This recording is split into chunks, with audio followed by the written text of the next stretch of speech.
Hello students, अपने last video में हमने इकोनॉमिक रिफॉर्म्स के बारे में पढ़ा था। आज इस वीडियो में हम पॉवर्टी के बारे में पढ़ेंगे कि पॉवर्टी क्या है, पॉवर्टी लाइन किसे कहते हैं, कौन पुअर होता है, रिलेटिव और एब्सोल्यूट पॉवर्टी क्या होती है, क्या डिफरेंस है इन दोनों के बीच में। जो आपके इंडिया है वहाँ पर कैसे लोग पुअर अकाउंट करते हैं कि ये इंसान पुअर है या नहीं है, पॉवर्टी के रीज़न क्या है, और इनको सही करने के लिए यानी पॉवर्टी को दूर करने के लिए गवर्नमेंट ने कौन कौन से मेजर्स उठाए हैं, इन सब के बारे में हम इस चैप्टर में पढ़ेंगे। अगर हम नॉर्मल बात करें कि पॉवर्टी क्या होती है, तो पॉवर्टी एक सिचुएशन होती है जिसके अंडर एक पर्सन अपनी basic needs like food, shelter, clothes, basic need भी अपनी कंप्लीट नहीं कर पाता, तो हम क्या कहते हैं कि वो इंसान किस में जी रहा है, पॉवर्टी में जी रहा है। ठीक है। और पुअर पर्सन कौन सा होता है? पुअर पर्सन वो पर्सन होता है जो अपनी बेसिक नीड कंप्लीट नहीं कर पाता, लिटरेसी नहीं है उसके पास, वो लैंडलेस है, उसके पास ज़मीन नहीं है, खाने को नहीं है। ठीक है। वो जितनी कैलोरीज चाहिए एक पर्सन को कह सकते हैं हम लाइफ जीने के लिए, उतनी कैलोरीज भी वो क्या कंज्यूम नहीं कर पाता, तो उस पर्सन को हम क्या कहते हैं, उस पर्सन को हम पुअर कहते हैं। अगर हम बात करें पॉवर्टी लाइन की, तो पॉवर्टी लाइन क्या होती है? पॉवर्टी लाइन एक तरह का पॉइंट होता है, कट ऑफ होता है, जो पुअर और नॉन पुअर को क्या करता है, डिस्टिंग्विश करता है, अलग करता है कि पुअर कौन से पर्सन्स हैं और नॉन पुअर कौन से हैं। किस बेसिस पे? इनकम डिस्ट्रीब्यूशन के बेसिस पे, इनकम कंजप्शन के बेस पे, कि किसकी कितनी इनकम है, उसके हिसाब से हम डिसाइड करते हैं कि सामने वाला पर्सन पुअर है या नहीं है। ये हमारी कैसे डिसाइड करते हैं हम? Through poverty line. यानी कि ये क्या है, एक इमेजिनरी लाइन है, कह सकते हैं कट ऑफ पॉइंट है, जिसके जरिए हम बता सकते हैं कि सामने वाला पर्सन पुअर है या नहीं है। अगर हम बात करें कि पुअर कितनी तरह के होते हैं, तो मोस्टली जो है हमने पुअर को दो कैटेगरी में डिवाइड कर रखा है पुअर पीपल को। कौन कौन से? क्रॉनिक पुअर और ट्रांजिएंट पुअर। देखिए, क्रॉनिक पुअर कौन से होते हैं? जो जन्म ही गरीबी में लेते हैं और एंड तक गरीबी में ही रहते हैं, यानी कि टाइम से ही, यानी कि आप कह सकते हैं कि बर्थ से लेकर अब जब तक डेथ होती है उनकी, तब तक वो कहाँ रहते हैं, गरीबी में ही रहते हैं। तो उसको हम क्या कहते हैं, क्रॉनिक पुअर कहते हैं, यानी कि एक टाइम पीरियड तक वो गरीबी रेखा में ही है। ठीक है। दूसरे हमारे होते हैं ट्रांजिएंट पुअर। ट्रांजिएंट पुअर कौन से पुअर होते हैं? वो ऐसे पुअर होते हैं जो कभी तो पॉवर्टी लाइन से अबव हो जाता है और कभी कभी पॉवर्टी लाइन से बिलो, यानी बिलो पॉवर्टी लाइन होते हैं, कभी अबव पॉवर्टी लाइन होते हैं। फॉर एग्जांपल, आपके स्मॉल फार्मर्स हैं, आपके सीजनल वर्कर्स हैं। तो अगर देखिए जो स्मॉल फार्मर्स हैं, अगर उनका बिजनेस अच्छा चल रहा है, अगर खेती बाड़ी बहुत अच्छे से हो रही है, तो अबव पॉवर्टी लाइन हो गए, और अगर फसल वगैरह खराब होगी तो बिलो पॉवर्टी लाइन हो गए। ऐसे सीजनल वर्कर हैं, अगर सीज़न चल रहा है उनका कि जहाँ वो काम कर सकते हैं, फॉर एग्जांपल पेंटर हो गया आपका, ठीक है, आपके टेंट वाले हो गए, अगर शादियाँ बहुत ज़्यादा होती हैं या कोई फंक्शन ज़्यादा होते हैं, तो उस टाइम पर तो ये अबव पॉवर्टी लाइन होते हैं, और बाकी टाइम पर ये क्या होते हैं, बिलो पॉवर्टी लाइन होते हैं। इस तरह से जो हमारे पुअर पीपल है वो भी दो तरह के होते हैं। क्रॉनिक पुअर जो हमेशा ही कहाँ रहते हैं, गरीबी में रहते हैं, और दूसरे ट्रांजिएंट पुअर जो एक टाइम समटाइम्स वो अबव पॉवर्टी लाइन होते हैं और समटाइम्स वो बिलो पॉवर्टी लाइन होते हैं। अगर हम बात करें पॉवर्टी की, तो पॉवर्टी हमारी दो तरह की होती है, relative poverty and absolute poverty. अगर बात करें हम रिलेटिव, रिलेटिव का मतलब यहाँ पर क्या है, जब हम कंपैरिजन करते हैं दो पर्सन का, या हम कह सकते हैं कि जब हम दो लोगों का कंपैरिजन करते हैं कि इनमें से ज़्यादा गरीब कौन है, तो अब हम बात करते हैं रिलेटिव पॉवर्टी की। So relative poverty refers to poverty of people in comparison to other people, region और नेशन। जैसे हम कह सकते हैं कि दो लोग हैं, मैं तुझसे ज़्यादा गरीब हूँ, तुम, और तो हो सकता है जो तुम हो वो किसी और से गरीब हो, है ना। तो कहने का मतलब क्या है, रिलेटिव पॉवर्टी में हम कंपैरिजन करते हैं कि दोनों में से पुअर कौन है, तो वो क्या हो गया, हमारा रिलेटिव पॉवर्टी होगी हमारी। रीजन में देख लेते हैं कि जो उड़ीसा है, मान के चल रहे हैं स्टेट, वो पुअर है as compare to other countries, sorry other states in India. ऐसी बहुत सारे ऐसे नेशन हैं जो क्या होते हैं, दूसरे नेशन के कंपैरिजन में क्या होते हैं, पुअर कंट्रीज होती है, गरीब कंट्रीज होती है। तो रिलेटिव पॉवर्टी में हम बात किसकी करते हैं, मोस्टली कंपैरिजन की, यानी कि एक पर्सन से हम दूसरे से कंपैरिजन करते हैं, एक रीजन से दूसरे रीजन को कंपेयर करके देखते हैं कि दोनों में से गरीब कौन है। ठीक है। हो सकता है वो जो जिससे आप कंपेयर कर रहे हैं वो भी गरीब हो, पर उससे ज़्यादा जो दूसरा गरीब होगा तो वो रिलेटिव पुअर हो जाएगा। ठीक है। अगर तीन लोगों की बात करें, तो हो सकता है कि जो 2 पर्सन है वो गरीब हो थर्ड पर्सन से। फॉर एग्जांपल अगर एक पर्सन 10,000 कमा रहा है, दूसरा 4,000 कमा रहा है, तीसरा 3,000 कमा रहा है, जो थर्ड पर्सन है 3,000 कमा रहा है वो तो दोनों से गरीब हो गया कंपेयर करें तो, ठीक है। बट जो 4,000 है वो उससे तो रिच है, यानी कि जो 3,000 कमा रहा है उससे तो ज़्यादा कमा रहा है वो, तो उसके मुकाबले तो वो पुअर नहीं है। बट लेकिन जो 10,000 कमा रहा है उसके कंपैरिजन में वो क्या है, वो पुअर है। तो रिलेटिव पॉवर्टी में हम क्या करके देखते हैं, कंपैरिजन करके देखते हैं। किसके बेस पे, कि भाई कंपैरिजन ऑफ इनकम, कौन कितना कमा रहा है, कंपैरिजन ऑफ कह सकते हैं in on the basis of consumption कि कौन कितना कंज्यूम कर रहा है। अब आगे अगर हम बात करें एब्सोल्यूट पॉवर्टी की, तो एब्सोल्यूट पॉवर्टी में हम क्या करते हैं, टोटल नंबर ऑफ पीपल देखते हैं कि कितने लोग ऐसे हैं जो पॉवर्टी लाइन के नीचे रहते हैं, यानी बिलो पॉवर्टी लाइन जो पर्सन लिव करते हैं, जो पर्सन रहते हैं, उनको हम क्या कहते हैं, एब्सोल्यूट पॉवर्टी। यानी कि वो ऐसे लोग हैं जो बहुत गरीब ही हैं, कंपेयर नहीं कर रहे हैं। मोस्टली हमें मालूम है कि भाई इतना अगर कंज्यूम नहीं कर रहे हैं या उनकी इतनी इनकम नहीं है, तो हमने उनको किस कैटेगरी में डाल दिया कि वो क्या है, वो गरीब लोग हैं। तो अगर हम बात करें एब्सोल्युटली पुअर पर्सन्स की, तो कौन से होते हैं, जो भूखे होते हैं, ठीक है, तो जिनके पास खाने के लिए कुछ नहीं होता, who fail to get even 2 meals a day, वो पूरे दिन में 2 वक्त का खाना भी अच्छे से नहीं कर पाते हैं, उनके पास कोई स्किल्स नहीं होती, इलिटरेट होते हैं, अनएम्प्लॉयड होते हैं, उनके जो एम्प्लॉयमेंट है वो स्टेबल नहीं होती, कभी काम मिल गया और कभी काम नहीं मिला। उसके बाद अगर हम बात करें डिफरेंस की, कि रिलेटिव पॉवर्टी और एब्सोल्यूट पॉवर्टी में क्या फ़र्क है, तो देखिए मैंने आपको बताया था, जब हम रिलेटिव पॉवर्टी की बात करते हैं तो हम किसकी बात करते हैं, हम कंपैरिजन की बात करते हैं, कि हम चेक करते होते हैं एक पर्सन का दूसरे पर्सन से कंपेयर करके कि दोनों में से कौन ज़्यादा गरीब है। बट अगर हम बात करते हैं एब्सोल्यूट पॉवर्टी की, तो हम देखते हैं टोटल नंबर ऑफ पीपल, ठीक है, क्या देखते हैं हम इसमें, टोटल नंबर ऑफ पीपल देखते हैं कि कितने लोग ऐसे हैं जो पॉवर्टी लाइन के नीचे रह रहे हैं। तो जो पॉवर्टी लाइन के नीचे रहते हैं वो हमारे किस में आ जाते हैं, एब्सोल्यूट पॉवर्टी में। और रिलेटिव पॉवर्टी में क्या होता है, हम कंपेयर करके देखते हैं किसको, एक पर्सन से दूसरे पर्सन को, कि कौन कितना कमा रहा है, तो दोनों में से ज़्यादा गरीब कौन है, ठीक है। अगर हम इंडिया की बात करते हैं तो हम क्या कर रहे हैं, हम एक कंट्री को दूसरी कंट्री से कंपेयर करके देखें। फॉर एग्जांपल हम देखें कि जो इंडिया वो यूएसए से गरीब है या अमीर है, तो हम क्या देखेंगे, इसमें पर कैपिटा इनकम देखेंगे। तो इंडिया की पर कैपिटा इनकम यूएसए के कंपैरिजन में क्या है, लो है, तो ऑब्वियस सी बात है हम पुअर कंट्री है किसके कंपैरिजन में बात करें तो यूएसए के, ठीक है। बट अगर हम बात करें एब्सोल्यूट पॉवर्टी में, तो इसमें यहाँ पे कंपैरिजन नहीं होता डेवलप्ड कंट्री का डेवलपिंग कंट्री से, ऐसा कोई कंपैरिजन नहीं है। सिर्फ एक क्या कर दिया जाता है, पॉवर्टी लाइन बना दी जाती है। अगर वहाँ से लोग अगर उस रेखा से नीचे रहते हैं, उस लाइन से नीचे रहते हैं, तो एब्सोल्यूट पॉवर्टी लाइन है वो, मतलब एब्सोल्यूट पुअर लोग हैं वो, कि गरीब है। और अगर उससे नहीं है तो जाहिर सी बात है कि वो क्या है, अबव पॉवर्टी लाइन है, गरीब लोग नहीं है। बता रहा है कि अगर हम इंडिया में बात कर रहे हैं तो हम लॉरेंस कर्व के थ्रू और हमारी गिनी कोएफिशिएंट के थ्रू हम चेक करते होते हैं रिलेटिव पॉवर्टी को। और जबकि आपकी जो एब्सोल्यूट पॉवर्टी है वो किसके बेस पे चेक होती है, वो आपकी पॉवर्टी लाइन के बेस पे चेक होती है। पॉवर्टी लाइन से जितने लोग नीचे रह रहे हैं वो हम एब्सोल्यूट पॉवर्टी में डाल देते हैं, और जो ऊपर रहते हैं उनको एब्सोल्यूट पॉवर्टी में नहीं डालते हैं, वो गरीब नहीं होते। बट इसमें क्या होता है, इसमें हम कर्व की मदद से, यानी कि हम डिफरेंट कर्व बनाते हैं, ठीक है, कोफिशिएंट वगैरह निकालते हैं, और फिर से बेस पे कंपैरिजन करके हम क्या देखते हैं कि कितने लोग गरीब है एज कंपेयर टू अदर्स। तो देखिए बता रहा है कि जो इंडिया है वो बहुत सारी ऐसी कंट्रीज हैं जिनसे क्या है, पुअर कंट्री है। कंपेयर करें तो जो इंडिया है बाकी कंट्री से पुअर है, लाइक यूएसए से, आप क्या कह सकते हैं इंग्लैंड से, इन सब से हम क्या है, पुअर कंट्री है, ठीक है। क्यों, क्योंकि हमने इसमें हम क्या देख रहे हैं, रिलेटिव पॉवर्टी में कंपैरिजन देख रहे हैं। तो हमारे पर कैपिटा इनकम यूएसए से, कनाडा से, जापान से कम है, तो हम क्या है, हम पुअर है किससे, उनके कंपैरिजन में, ठीक है। और अगर हम एब्सोल्यूट पॉवर्टी की बात करते हैं तो इंडिया में अभी फ़िलहाल 25% लोग ऐसे हैं जो पॉवर्टी लाइन से बिलो रह रहे हैं, तो इनको हम क्या कहेंगे, इनको हम कहेंगे एब्सोल्यूट पुअर पर्सन्स।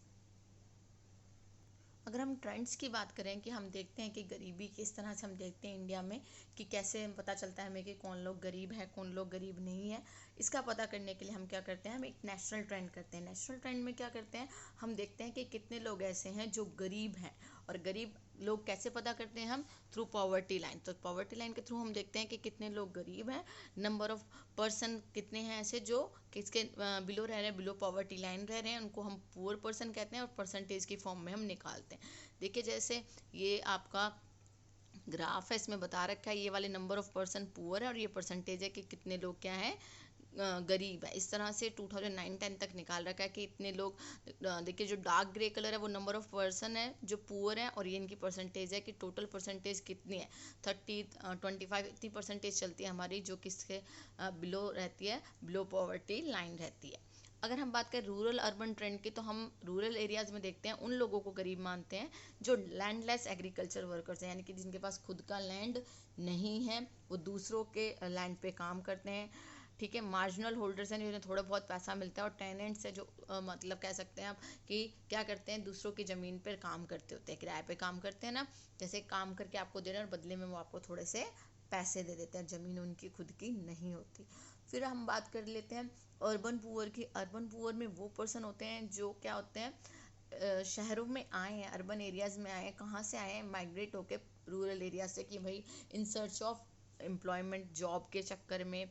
जो आपके कैजुअल फैक्ट्री वर्कर्स होते हैं, ठीक है, सेल्फ एम्प्लॉयड होते हैं, छोटे मोटे दुकान खोल लेते हैं, हॉकर्स वगैरह होते हैं, स्ट्रीट वेंडर्स होते हैं आपके, ये सारे आपके क्या आते हैं, अर्बन पुअर्स में आते हैं। ये लोग भी क्या होते हैं, गरीबी रेखा से नीचे रहते होते हैं। अब हमें कैसे पता चलता है कि गरीबी रेखा से नीचे रहते हैं? On the basis of consumption. ठीक है, इनकम एंड कंजप्शन के थ्रू हमें पता चलता है कि कौन इंसान गरीब है और कौन इंसान गरीब नहीं है। फिर जो तीसरा ट्रेंड है इंडिया में वो है स्टेट लेवल ट्रेंड्स। पहले हमने नेशनल ट्रेंड पढ़ा, फिर अर्बन रूरल ट्रेंड पढ़ा। अर्बन रूरल एरिया से पता चलता है कितने लोग गरीब है, कितने लोग अमीर है, सॉरी गरीब है शहरों में, कितने लोग गरीब है गाँव में। ऐसे होता है स्टेट लेवल ट्रेंड्स, जिसमें क्या होता है अलग अलग स्टेट की देखी जाती है, अर्निंग कितनी है, कितना पर कैपिटा इनकम है, कितने लोग कमा रहे हैं, उस बेस पे हम देखते हैं कि कौन सी स्टेट गरीब है। जैसे फॉर एग्जांपल फिलहाल कौन चल रही है हमारी, यूपी चल रही है, उत्तर प्रदेश है। यहाँ पे मेन रीज़न ये भी है यहाँ पे इनके गरीब होने का। वैसे उड़ीसा भी है हमारी, जो बहुत ज़्यादा किस चीज़ में आती है, गरीब उसमें आती होती है। तो देखिए अगर हम देखें टोटल, तो उड़ीसा सबसे नीचे 5th नंबर पे जो है हमारा उड़ीसा, एक ऐसी स्टेट है जो क्या है बहुत ज़्यादा गरीब है। देखिए यूपी में भी है गरीबी, पर क्यों है? क्योंकि यहाँ पे पॉपुलेशन ज़्यादा है, बट उड़ीसा में भी बहुत ज़्यादा लोग क्या है यहाँ पे गरीब है। यहाँ पर लोगों की बेसिक नीड्स भी कंप्लीट नहीं हो पाती है। अब हम बात करें कॉजेज़ ऑफ पॉवर्टी की, कि गरीबी क्यों है, तो मेन पॉइंट शायद हमें पता ही है, हम बचपन से पढ़ते आ रहे हैं गरीबी के कारण, कि पॉपुलेशन बहुत ज़्यादा है, अनएम्प्लॉयमेंट है, ठीक है, रूरल एरियाज़ में इतना ज़्यादा काम नहीं होता है, डेवलपमेंट नहीं है, ये सारी चीज़ें हम पढ़ते आए हैं। ठीक है, मेन पॉइंट देख लेते हैं कि किस किस वजह से जो है पॉवर्टी हो रही है। फर्स्ट है हैवी प्रेशर ऑफ पॉपुलेशन। देखिए जनसंख्या ज़्यादा है, लोग ज़्यादा है और खाने के लिए इतना है नहीं, तो ऑब्वियस सी बात है क्या आएगी, गरीबी आएगी। Unemployment and under employment. तो अनएम्प्लॉयमेंट और अंडर एम्प्लॉयमेंट क्या है? अनएम्प्लॉयमेंट यानी कि लोग बिल्कुल ही काम पे नहीं है, बेरोजगार बैठे हैं, और अंडर एम्प्लॉयमेंट में क्या होता है कि हमें कम सैलरी पे काम करना पड़ता है। क्यों? क्योंकि हम सोचते हैं कि भाई कुछ ना से कुछ हाथों है, तो जितनी हमारी कैपेसिटी है उससे कम पे भी हम काम करते हैं। फिर आती है आपकी नेट नेशनल इनकम, जो बहुत कम है हमारी as compare to other countries. Increase in prices, prices बहुत ज़्यादा बढ़ गए हैं, इनकम इतनी बढ़ी नहीं है। रूरल इकोनॉमी है, रूरल इकोनॉमी में इतनी ग्रोथ नहीं हो पाई है। अनइक्वल डिस्ट्रीब्यूशन ऑफ इनकम है, कि कुछ लोग तो बहुत ज़्यादा कमा रहे हैं और कुछ लोग गरीब के गरीब ही हैं। तो अनइक्वल डिस्ट्रीब्यूशन ऑफ इनकम है कि रिच और रिच हो जा रहा है और पुअर हो जा रहा है। कैपिटल डेफिशिएंसी है कि ढंग से पैसा नहीं लग पा रहा है, कैपिटल फॉर्मेशन इतनी ज़्यादा नहीं है। क्यों नहीं है? क्योंकि ह्यूमन फॉर्मेशन नहीं है, ह्यूमन डेवलपमेंट इतना ज़्यादा नहीं हो पा रहा है ड्यू टू इलिटरेसी और कह सकते हैं, और अनएम्प्लॉयमेंट कह सकते हैं। तो कैपिटल डेफिशिएंसी की वजह से मनी नहीं आ पा रही है, तो ऑब्वियस सी बात है जब ज़्यादा मनी नहीं होगी तो किस तरफ जाएंगे हम? पॉवर्टी की तरफ जाएंगे। फिर नेक्स्ट पॉइंट है लैक ऑफ स्किल्ड लेबर। देखिए हम जानते हैं कि आजकल के ज़माने में टेक्नोलॉजी का ज़माना है, और पुराने टाइम को इतना ज़्यादा लोग पूछते नहीं है कि हाँ भाई आप क्या करते हैं। तो हमें क्या चाहिए? स्किल्ड लेबर चाहिए, जो कि इंडिया में इतना ज़्यादा अवेलेबल नहीं है। इंडिया में नॉलेज तो दी जाती है, बट थियोरेटिकल दी जाती है, प्रैक्टिकल नॉलेज नहीं दी जाती। तो अनस्किल्ड लेबर है, अनस्किल्ड लेबर को इतनी सैलरी नहीं मिल पाती है जितनी किसको मिलती है? स्किल्ड लेबर को मिलती है। इसी वजह से क्या होता है कि हमें इंडस्ट्रियल एजुकेशन नहीं दी जा रही, ट्रेनिंग नहीं दी जा रही, इनसफिशिएंट है इंडस्ट्रियल एजुकेशन और ट्रेनिंग। इस करके क्या होता है, लैक ऑफ स्किलनेस रह जाती है, हमारे पास स्किलनेस हमारे पास नहीं है इतनी स्किल, लैक ऑफ स्किल की वजह से हमें जॉब जल्दी से अवेलेबल नहीं हो पाती, और हम क्या होते हैं कहीं ना कहीं जब जॉब नहीं मिलेगी तो हम अनएम्प्लॉयड रह जाएंगे, जिसकी वजह से पॉवर्टी बढ़ेगी। फिर है डेफिशिएंसी ऑफ एफिशिएंट एंटरप्रेन्योर्स। देखिए इसका मतलब क्या है कि जो इंडिया है वो वहाँ पे जब हम डेवलपमेंट की बात करते हैं तो हम चाहते हैं कि जो वहाँ पे एंटरप्रेन्योर हो, जो बिजनेस को संभाले, वो कैसा हो, एबल हो, उसके अंदर इतनी एबिलिटी हो कि वो अपना बिजनेस संभाल सके, उसके पास इतनी नॉलेज हो। बट इतनी ज़्यादा नॉलेज उसके पास होती नहीं है, क्यों? क्योंकि उसके पास ट्रेनिंग नहीं होती है इतनी, ठीक है, डेवलपमेंट इतना ज़्यादा नहीं है, जिसकी वजह से वो अपना बिजनेस और ज़्यादा ग्रो नहीं कर पाता। तो एक एफिशिएंट एंटरप्रेन्योर हमारे पास अवेलेबल नहीं है, जो कहीं ना कहीं बिजनेस को आगे नहीं ग्रोथ कर पाता है, जिसकी वजह से क्या होता है, हम पीछे रह जाते हैं। अंडर डेवलप्ड इकोनॉमी, हम जानते हैं कि जो इंडियन इकोनॉमी है वो कैसी है, हमारी अंडर डेवलप्ड इकोनॉमी है। क्यों है? क्योंकि लो रेट ऑफ ग्रोथ है। जितनी ज़्यादा रेट ऑफ ग्रोथ होती है उतनी ज़्यादा क्या होती है, जो कंट्री होती है वो डेवलप होती है। तो अब क्या है, हमारी जो कह सकते हैं जीडीपी ग्रोथ है, अगर हम कंपेयर करें बाकी कंट्रीज से तो बहुत कम है, जिसकी वजह से हम क्या, एक अंडर डेवलप्ड इकोनॉमी है। और अंडर डेवलप्ड इकोनॉमी होने की वजह से हम क्या है, हम हमारे पास यहाँ पे बहुत ज़्यादा गरीबी है, ठीक है, ग्रोथ रेट इतनी ज़्यादा नहीं है, पर कैपिटा इनकम कम है। अगर बाकी कंट्रीज से कंपैरिजन करें, जीडीपी जो हमारी ग्रॉस डोमेस्टिक प्रोडक्ट है, एनडीपीआई नेशनल डोमेस्टिक प्रोडक्ट है, वो इतना ज़्यादा नहीं है। तो हम क्या है, एक अंडर डेवलप्ड इकोनॉमी है, जो किसका उसका मेन रीज़न क्या है, पॉवर्टी की वजह से, ठीक है। यानी कि अगर हम अंडर डेवलप कंट्री है तो ऑब्वियस सी बात है, हम क्या है, गरीब है, जो कि एक मतलब हमारे ग्रोथ अच्छी नहीं हो रही है, हमारा जो जीडीपी लेवल है वो बहुत कम है, जो क्या है, हम ये भी एक कारण है किसका, कॉजेज ऑफ पॉवर्टी।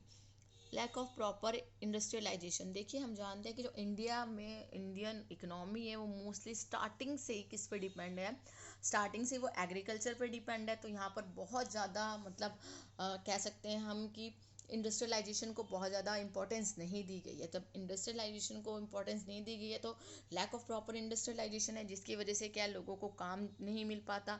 जो ज़्यादातर लोग हैं वो किस में लगे हुए हैं, वो एग्रीकल्चर फील्ड में ज़्यादातर लोग लगे हुए हैं, तो इंडस्ट्रीज़ को इतना बढ़ावा नहीं दिया जा रहा है। जबकि हम जानते हैं कि एग्रीकल्चर से ज़्यादा पैसा किस में है, हमारी इंडस्ट्रीज़ में है। तो करके क्या होता है, जो आपका प्रॉपर इंडस्ट्रियलाइजेशन नहीं हो रहा है, हमारे पास लैंड पे जो हम ज़्यादा प्रेशर डाल रहे हैं, सारा काम हम एग्रीकल्चर से ही कर रहे हैं, इस वजह से क्या है, पैसा है नहीं, मेहनत ज़्यादा है, तो ये भी एक गरीबी का कारण है। फिर है लो रेट ऑफ ग्रोथ, देखिए अभी बताया मैंने कि जो ग्रोथ होती है वो सबसे ज़्यादा किसकी वजह से होती है, इंडस्ट्रीज़ की वजह से होती है। इस करके जब ग्रोथ ही इतनी ज़्यादा नहीं हो रही है, हमारी हमारी जो रेट ऑफ ग्रोथ है अगर हम कंपेयर करें तो बहुत कम है, 7% 8% इतना ही है।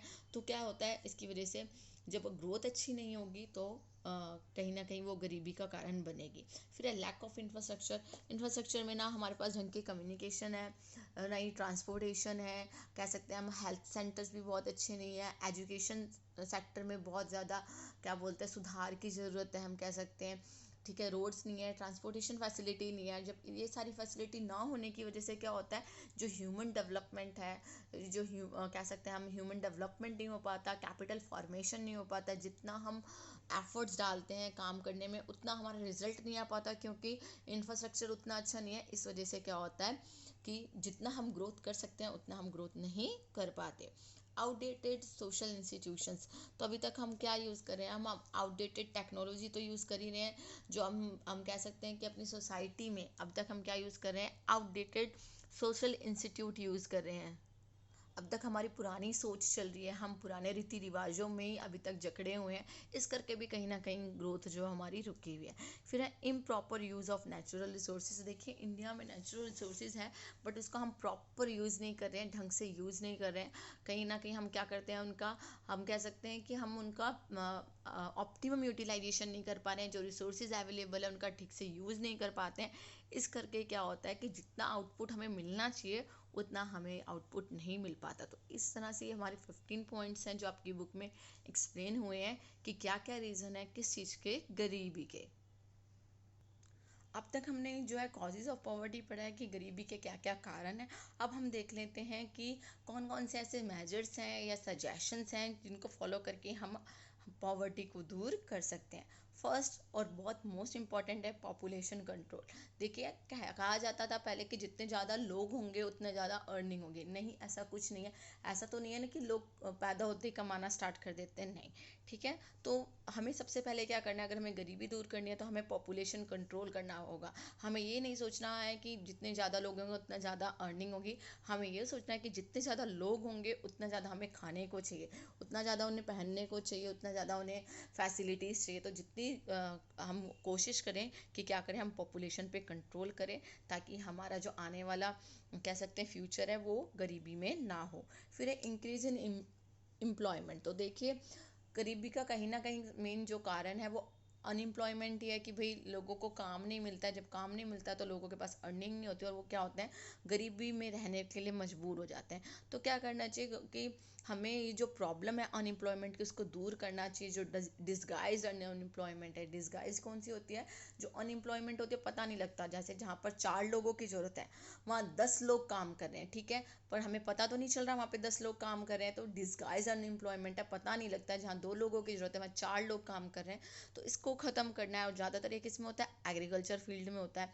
ठीक है, हमें कोशिश करनी चाहिए कि जो हम बिजनेस स्टार्ट कर रहे हैं, इंडस्ट्री स्टार्ट कर रहे हैं, वो लेबर इंटेंसिव ज़्यादा हो, क्योंकि इंडिया में क्या है, लेबर बहुत ज़्यादा है।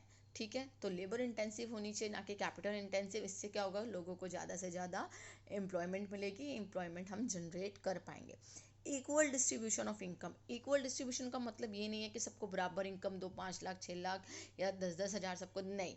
इक्वल डिस्ट्रीब्यूशन ऑफ इनकम का मतलब क्या है कि भाई जो इंसान जिस तरीके से काम कर रहा है उसके अकॉर्डिंग उसको क्या मिलनी चाहिए, इनकम मिलनी चाहिए। ठीक है, ज़रूरी नहीं है कि हम ये कहें कि भाई जो गरीब इंसान है वो उसको थोड़े से पैसे मिलेंगे तो वो गरीबी में ही रह जाएगा ना, वो उभरेगा कैसे। और जो अमीर है वो और अमीर हो जाएगा क्योंकि उसको और ज़्यादा मिल रहा है। तो इसमें क्या करना है कि गवर्नमेंट करती है ना, टैक्स वगैरह लगाती है कि भाई अमीरों से तो टैक्स ले और जो गरीब है उनको क्या दे, फैसिलिटीज़ दे, ताकि जो इनइक्वालिटीज़ है वो ख़त्म हो सके।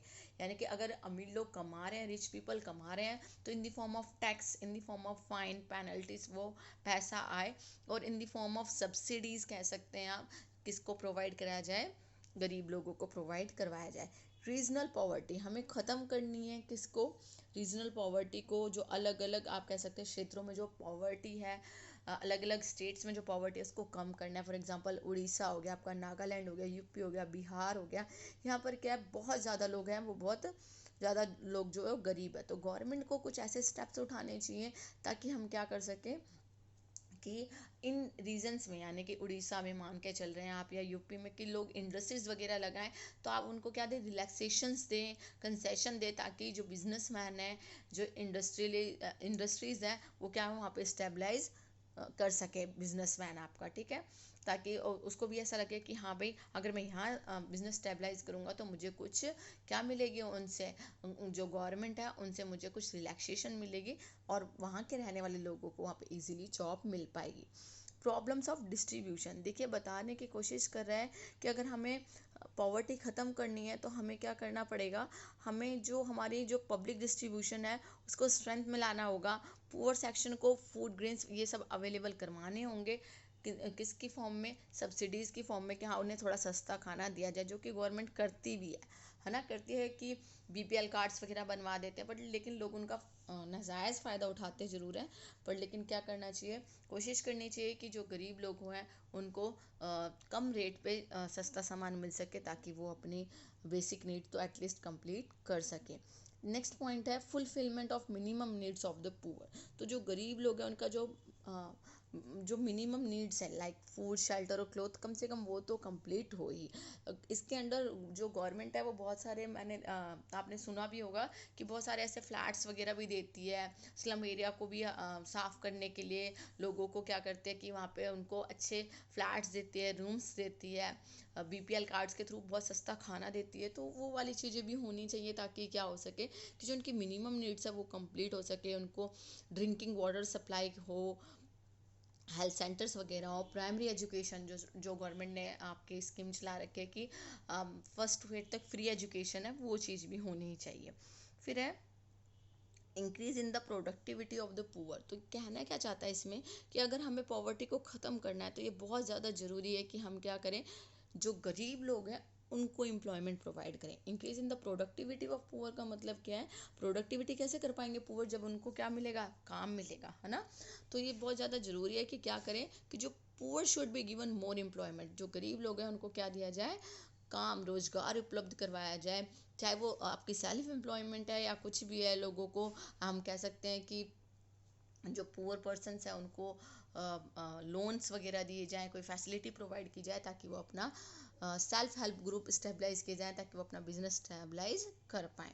Change in techniques of production, जो हम जानते हैं कि जो इंडिया है वहाँ पे लेबर यानी कि जो लोग हैं वो बहुत ज़्यादा है ना, तो बहुत ज़्यादा। फिलहाल हमने क्या किया, जो बाकी लोग हैं या बाकी कंट्रीज़ है उन्हीं को देख के हमने कैपिटल इंटेंसिव टेक्निक्स यूज़ करना स्टार्ट कर दिया, क्योंकि इससे बचत बहुत होती है। बट क्योंकि इंडिया एक कैपिटल इंटेंसिव कंट्री नहीं है, वो एक लेबर इंटेंसिव कंट्री है। क्यों, क्योंकि वहाँ पे लेबर बहुत ज़्यादा रहता है। तो हमें क्या करना चाहिए, हमें लेबर इंटेंसिव टेक्निक्स का यूज़ करना चाहिए, ठीक है। टेक्निकल डेवलपमेंट भी करना चाहिए, ऐसी कोई बात नहीं है, बट लेकिन क्या है, मोस्टली हमें कोशिश करनी चाहिए कि जो हमारे यहाँ पे लेबर्स हैं हम उनका भी प्रॉपर ऑप्टिमम यूटिलाइजेशन कर सकें। फिर है स्टेबिलिटी इन प्राइस लेवल, जो प्राइस लेवल है, देखिए हम जानते हैं कि जैसे जैसे इन्फ्लेशन पीरियड आता है उससे क्या होता है कि जो प्राइस लेवल है वो चेंज होता है, और कभी कभी बहुत ज़्यादा हाई भी हो जाता है। पर लेकिन गवर्नमेंट को ट्राई करना चाहिए कि क्या, कि स्टेबिलिटी रखे प्राइस में, यानी कि स्टेबिलिटी कैसे रखे कि प्राइस बढ़ भी जाए तो गवर्नमेंट क्या प्रोवाइड करे, सब्सिडीज़ प्रोवाइड करे और हेल्प करे, ताकि प्राइस जो बहुत ज़्यादा बढ़े ना और जो लोग हैं वो खरीद सकें। अगर प्राइस बहुत ज़्यादा बढ़ने लग गए तो जो पुअर लोग हैं वो और ज़्यादा पुअर हो जाएंगे और वो चीज़ परचेज़ नहीं कर पाएंगे।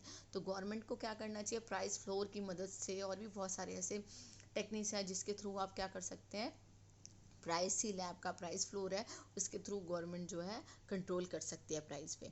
देन है डेवलपमेंट ऑफ एग्रीकल्चर, देखिए मैंने कहा इंडस्ट्रीज़ तो डेवलप करनी ही है हमें, बट हमें क्या करना है, एग्रीकल्चर को भी डेवलप करना है, क्योंकि हम जानते हैं कि हम पूरी तरह से जो है कह सकते हैं कि एग्रीकल्चर पे डिपेंड है, ठीक है।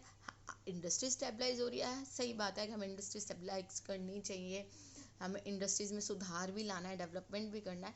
बट क्योंकि हम एक एग्रीकल्चरल कंट्री है तो क्या है कि हमें जो है एग्रीकल्चर को भी बढ़ाना चाहिए, क्योंकि बहुत सारे लोग जो हैं स्पेशली जो गरीब लोग हैं वो किस पे डिपेंड है, एग्रीकल्चर पे डिपेंड है। तो गवर्नमेंट को चाहिए कि वो क्या करें, एग्रीकल्चर को बढ़ावा दें, लोन प्रोवाइड करें लोगों को, जो आपके गरीब किसान हैं उनको स्मॉल फार्मर्स है लोन्स वगैरह प्रोवाइड करें, कोशिश करें ताकि क्या हो कि जो गरीब लोग हैं जो रूरल एरियाज़ में रहते हैं उन्हें छोड़ छोड़ के अपने एग्रीकल्चर लैंड छोड़कर शहरों में ना आना पड़े। तो इससे क्या होगा कि जो एक अर्बन आपकी कह सकते हैं अर्बन पुअर है वो तो कम होंगे, क्योंकि एग्रीकल्चर की वजह से ऑलरेडी क्या होगा, रूरल एरियाज़ में लोग काम पे लगे होंगे तो वो अर्बन एरियाज़ की तरफ आएंगे ही नहीं। तो एक तो ये फ़ायदा हो जाएगा कि अर्बन एरियाज़ में लोग आएंगे ही नहीं, तो अर्बन जो आपके पुअर है वो कम हो जाएंगे। और दूसरी बात यह है कि जो एग्रीकल्चर होगा वो अगर हम मॉडर्नाइज करें, न्यू टेक्निक्स यूज़ करेंगे तो क्या होगा, फाइनेंशियल असिस्टेंस प्रोवाइड करेंगे तो जो लोग होंगे वहाँ पर उनकी भी पॉवर्टी ख़त्म होगी। लास्ट पॉइंट है increase in the rate of growth. इसमें क्या कहते हैं, इसमें कहते हैं कि हम जानते हैं क्योंकि इंडिया एक डेवलपिंग कंट्री है तो स्लो रेट ऑफ ग्रोथ है, तो इंडिया को क्या चाहिए कि इंडिया को चाहिए कि भाई स्लो रेट ऑफ ग्रोथ की वजह से हम क्या हो रहे हैं, गरीबी का एक मेन कारण है ये, तो कोशिश करनी चाहिए कि हम इस ग्रोथ रेट को बढ़ाएं। तो इस तरह से कुछ पॉइंट्स है जिनको फॉलो करके या जिन पॉइंट्स को हम अपना के क्या कर सकते हैं, पॉवर्टी को कहीं ना कहीं ख़त्म कर सकते हैं। तो आज हमने पढ़ा कि पॉवर्टी क्या है, पॉवर्टी लाइन क्या है, पुअर लोग कौन से होते हैं, कॉजेज़ क्या है पॉवर्टी के, और कौन कौन से ऐसे स्टेप्स है जिनको उठा के हम क्या कर सकते हैं, पॉवर्टी को कम कर सकते हैं। अपनी नेक्स्ट वीडियो में हम पढ़ेंगे कि गवर्नमेंट ने ऐसे कौन कौन से मेजर्स उठाए हैं, स्टेप्स उठाए हैं जिससे क्या हुई है, पॉवर्टी कम हुई है, और वो कोशिश कर रहे हैं कि आने वाले टाइम में पॉवर्टी और कम हो। तो आई होप कि बेटा आपको ये समझ में आया हो और आप अच्छे से इससे पढ़ाई कर सके। Thank you students.